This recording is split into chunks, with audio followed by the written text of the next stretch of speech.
What's up, guys? We're back with another Star Wars Black Series review, taking a look at the latest entry in the Gaming Grades subline, and we're taking a look at a figure from a game that I own, but I'm quite certain I never got to the point where this thing actually shows up, so it's kind of new to me. We're taking a look at the Jedi Fallen Order FLAMETROOPER. So this guy is, of course, kind of like an amalgamation of various other troopers. He's very Snow Trooper-esque. I think that's pretty obvious. We've, of course, got him here in our current new standard style box, which I am still very much a fan of. We've got him there in the big window. You've got the Gaming Grades call out on the front. He's got that sort of teal coloration for this particular game and subline. And then on the side panel, you've got his shot of artwork, and then you've got another shot of that on the back with a tiny little bio for this guy. So let's do it. Let's pull him out and take a look. And here we go. Out of the package are Jedi Fallen Order FLAMETROOPER. So this guy, again, you know, from a video game, but it still seems very Empire, very Imperial. And I can definitely see a lot of influence from across the board. Obviously, there's a big Snowtrooper influence on this guy.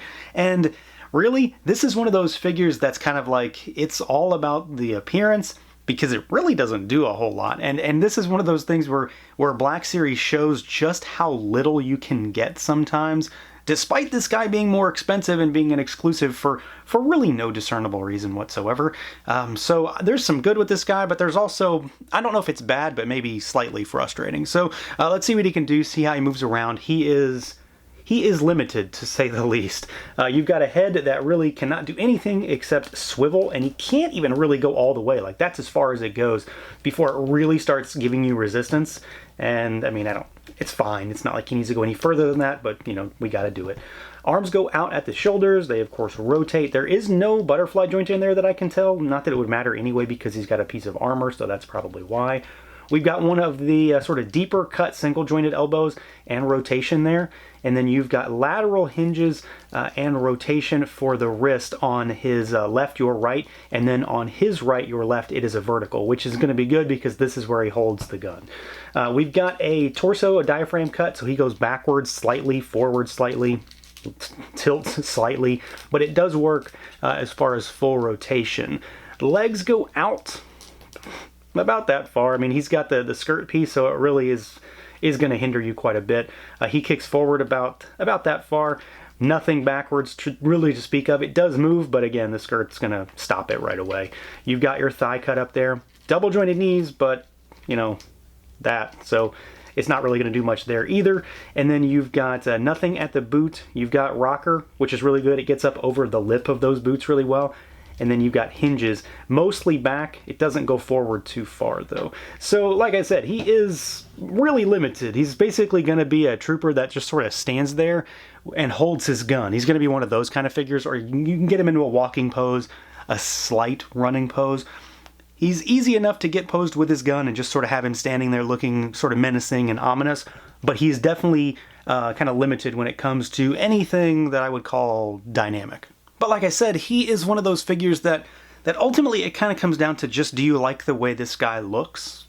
And I kind of like the way this guy looks. I mean, I bought two of them. I think I bought two so I could get free shipping, honestly, not because I was over the moon with this guy. But I do like the way it looks. I love the Snowtrooper, and, you know, it's more of that kind of design.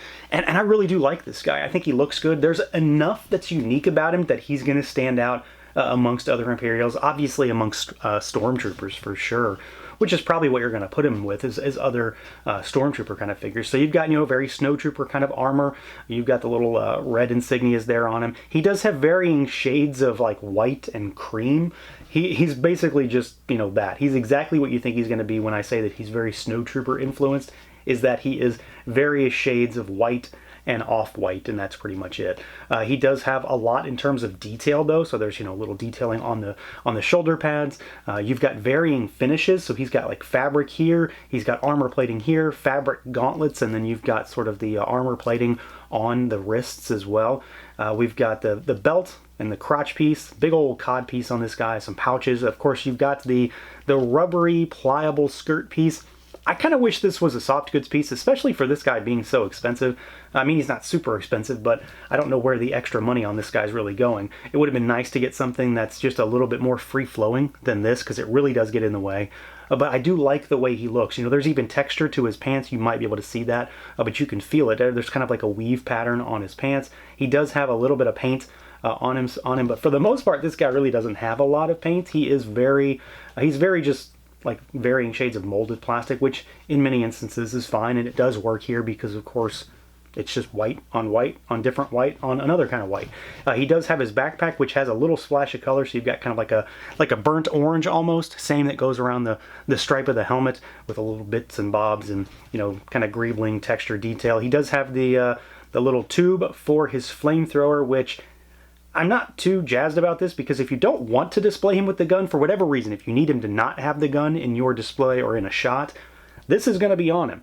And there is no way to store the gun on this guy either, which I'm really not happy with. I feel like there could have at least been something that could have, whether it's game accurate or not, I'd love for him to be able to hook his gun on that backpack or something, but alas, you cannot. The coolest aspect of this figure, though, for me, is the head sculpt, the helmet, because it's very Snowtrooper-esque, but it's very unique at the same time. So he's kind of got, you know, the soft goods, what would have been soft goods piece here. So it's like a fabric-y kind of wrinkled piece. You've got these little like respirator things that come out, which are a very different look compared to the rest of the figure, because it's this sort of gunmetal gray and it's very metallic by comparison. And then you've got that sort of deep black for the visor. I really just like the way he looks, and like I said, that's kind of what I view this figure as. He's one of those that he doesn't necessarily move all that well because he has a very restrictive design with this torso armor, with the skirt piece, with the backpack, with the cowl and all that stuff sitting on top of his head. So he is a very restricted design, but he looks really cool, and that's, you know, 9 times out of 10, that's usually one of the big things I care about. Does he look cool? And I think for the most part, Hasbro did a pretty good job of making this guy look pretty cool. And most of that is, for me, that helmet sculpt.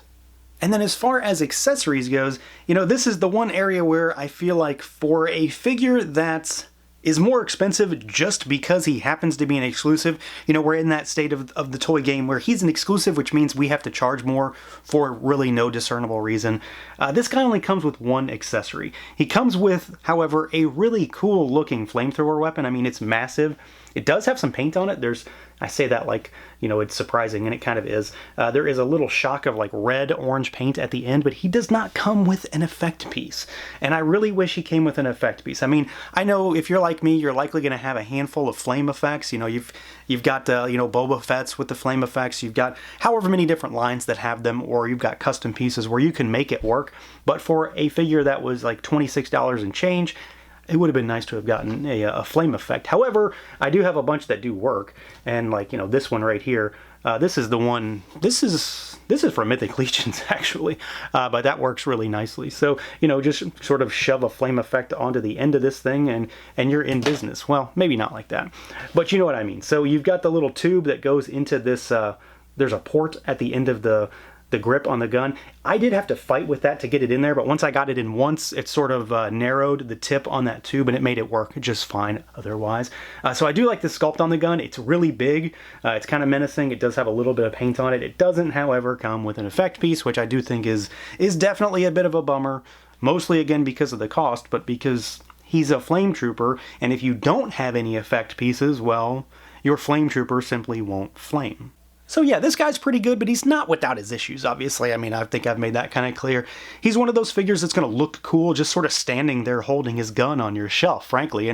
And likely that's what most folks get these for, is just to look ominous alongside some stormtroopers, alongside whatever Imperials you want to throw him with. And I do think the design works really well just to make him a cool looking figure. He is very limited in his articulation in a number of ways, but that's really the design at play, so I'm not too upset about that. I do wish, however, that he had an effect part for that gun, because, well, despite the fact that we've had other flame troopers in this line that also didn't come with flame effects, we are in an era of Black Series where effect parts are very much in play, and this guy would have greatly benefited from one, because again, if he doesn't have a flame effect, your flame trooper just isn't gonna flame. So that's gonna do it for this look at the Star Wars Black Series Gaming Greats Flame Trooper. Let me know what you guys think. Feel free to like, comment, subscribe, and share, and until next time.